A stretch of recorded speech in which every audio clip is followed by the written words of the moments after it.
राजेंद्र नगर के जिस इंस्टीट्यूट के अंदर हादसा हुआ जिसमें 3 स्टूडेंट्स की जान चली गई, दरअसल ये हादसा हुआ कैसे, हम आपको बताते हैं कि किस तरीके से ये पूरा घटनाक्रम हुआ। लगभग 6 साढ़े 6 बजे के आसपास इस पूरे इलाके में जबरदस्त बारिश हो रही थी। तकरीबन 7 बजे के आसपास दिल्ली फायर को ये कॉल मिली कि एक इंस्टीट्यूट के अंदर बेसमेंट में पानी जो है वो भरा है और उसमें कई सारे स्टूडेंट जो है वो फंसे हुए हैं। दरअसल ये राजेंद्र नगर का ये पूरा वो मेन रोड है जहाँ पर सड़क पर पानी से लबालब ये पूरी सड़क थी और पानी का फ्लो काफी ज्यादा था।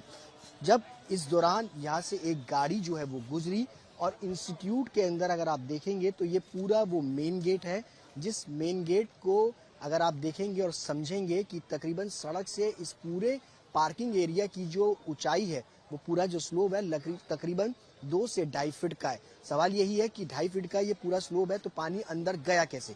ये लोहे का अगर आप दरवाजा देखेंगे और इसके नीचे अगर आप देखेंगे तो लोहे की पूरी चादर है। इस चादर ने पानी के फ्लो को रोक रखा था।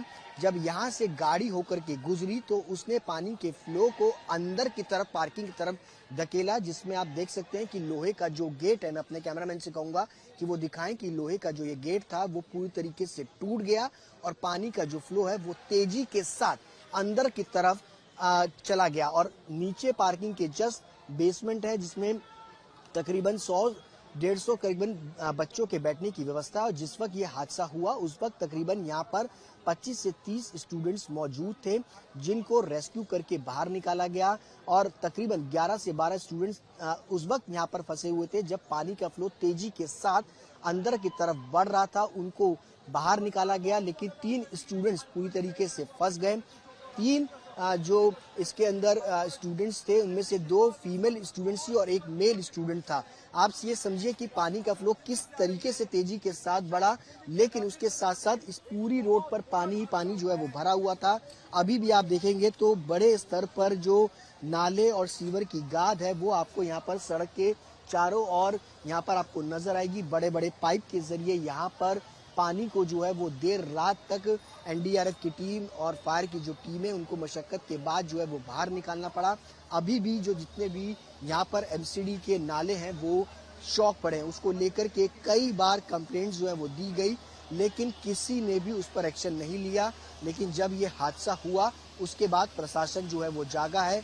बड़ी बड़ी मशीन्स के जरिए यहाँ पर नालों को जो है वो फिलहाल साफ किया जा रहा है। अगर आप देखेंगे तो यहाँ पर एमसीडी के जो कर्मचारी हैं वो इस वक्त यहाँ पर आपको नजर आएंगे। आप ये समझिए कि किस तरीके से यहाँ पर पूरा ये गंदगी है और ये गंदगी ने इस पूरे नाले को जो है वो चौक कर दिया। अभी भी ये नाला अगर आप देखेंगे तो यहाँ पर आपको ये नाला चौक नजर आएगा। और इसके बाद अगर आपको तस्वीरें दिखाएं तो आगे की तरफ बड़ी बड़ी मशीनरीज के जरिए नाले को खोलने की कोशिश जो है वो की जा रही है। अभी भी अगर आप देखेंगे, मैं कैमरामैन से कहूँगा कि यहाँ पर तस्वीरें दिखाएं कि नाले का ये जो सीवर है वो पूरी तरह से यहाँ पर इसमें गाद जो है वो जमी हुई है। बड़ी बड़ी पॉलिथीन्स हैं, पूरा कचरा जो है वो अंदर की तरफ फंसा हुआ है, उसको अब बाहर निकालने की कोशिश जो है वो की जा रही है, सफाई की जा रही है। अगर ये सफाई लगभग 15 से 20 दिन पहले मानसून के आने से पहले की गई होती तो शायद ये दर्दनाक हादसा नहीं होता, 3 आईएएस स्टूडेंट्स की जान नहीं जाती। और ये पूरा अगर आप देखेंगे तो नाला पूरी तरीके से चौक है। अब इसको पूरी तरीके से क्लीन करने की कोशिश जो है वो एमसीडी की टीम जो है वो कर रही है, जिसके कारण ये पूरा पानी जो है वो बेसमेंट के अंदर जो है वो बढ़ता चला गया और स्टूडेंट्स की जान चली गई। कैमरा पर्सन किशन के साथ सुशांत मेहरा, दिल्ली आज।